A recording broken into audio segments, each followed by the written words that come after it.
ఋగ్వేద శతకంలోని ఋగ్వేదం 8వ మండలం 64వ సూక్తం, అది 7వ మంత్రం. విషయం పరమేశ్వరుడే సర్వేశ్వరుడు. ఓం త్వమీశిషే సుతనామింద్రత్వమసుతానాం త్వం రాజారాజ్యనానాం. ఇంద్ర, ఓ ఐశ్వర్య సంపన్నుడవగు జగదీశ్వర, త్వం నీవు, సుతానాం ఉత్పన్నమగు పదార్థములకు, ఈశిషే ఈశ్వరుడవు, త్వం నీవు, అసుతానాం ఉత్పన్నముగానటువంటి నిత్యములకు ప్రకృతి జీవులకు మరియు భవిష్యత్తులో ఉత్పన్నమగవానికి ఈశ్వరుడవు.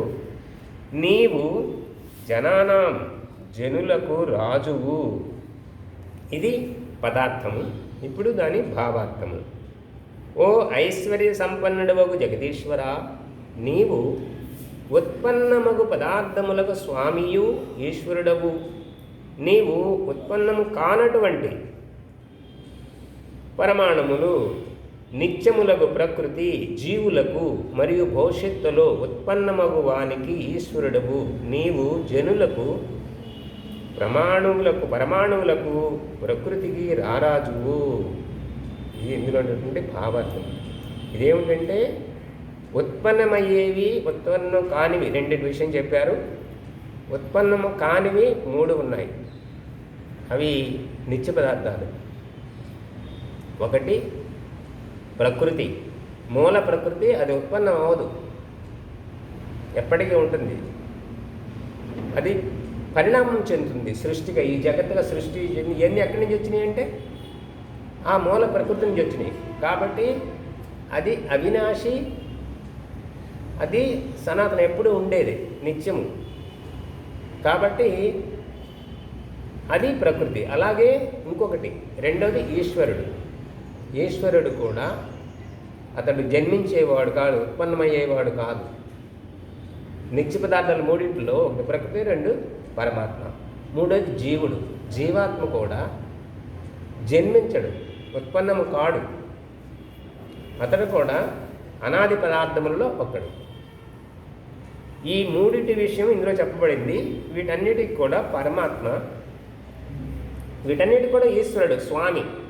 మనం అనుభవించేది ఏదైతే ఉందో ఈ ప్రకృతి జన్య జగత్ పదార్థాలన్నీ కూడా దానిని సృష్టించిన సృష్టికర్తే స్వామి. మనం కేవలం భోగించే వాళ్ళం మాత్రమే. ఆయనే స్వామి అనుకుంటూ మనం భోగించాలి. అలాగే ఉత్పన్నం కానటువంటి ఈ నిత్య పదార్థాలు ప్రకృతి, జీవుడు, ఈశ్వరుడు. వీటి గురించి నేను చెప్పడం జరిగింది. తర్వాత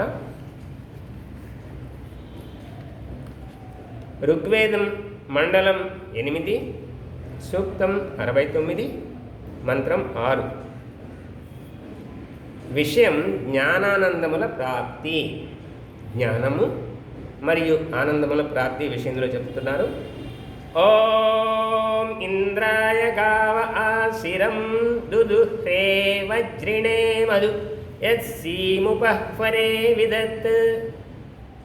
దీని పదార్థము గావహ ఆవులు ఏ విధముగా త్రాగుటకు యోగ్యమైన అసిరిం మధు మధుర క్షీరము వసంగుచున్నవో అదే విధముగా ఇంద్రాయ వజ్రణే సర్వశక్తిమంతుడగు పరమేశ్వరుని మధు అతి మధురం, అశిరం సర్వవ్యాపక స్వరూపమును, గావహ వేదవాక్కులు, దుదుహ్రే ప్రతిపాదించుచున్నవి, సీం అన్ని విధముల ఉత్తమ జ్ఞానమును కలుగజేయుచున్నవి.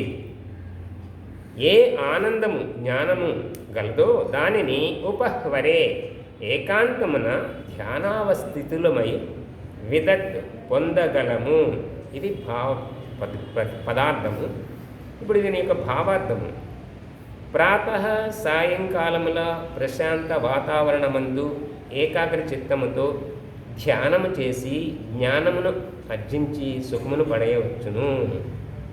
ఇది మంత్రం యొక్క భావార్థము. ఇందులో ఏ విషయం ఏమున్నదంటే ఉపమానం ఒకటి చెప్పారు. ఆవులు ఏ విధంగా అయితే ఆ తాగడానికి యోగ్యమైనటువంటి ఆ పాలను మధుర క్షీరాలను మనకు ఇస్తున్నాయో, అలాగే పరమేశ్వరుడు కూడా మన కోసం ఆ మధుర వాక్కులు, అతి మధురమైనటువంటి వేదవాక్కులు ఆయన దుదుహ్రే మన కోసం ఇస్తున్నారు. ఇది ఉపమానము. అయితే మనం దానిని ఎలా పొందాలంటే అటువంటి ఉత్తమ జ్ఞానము, ఇక్కడ వేదం అనగానే ఉత్తమ జ్ఞానం, జ్ఞానము కాదు ఉత్తమ జ్ఞానం అని అర్థం చేసుకోవాలి.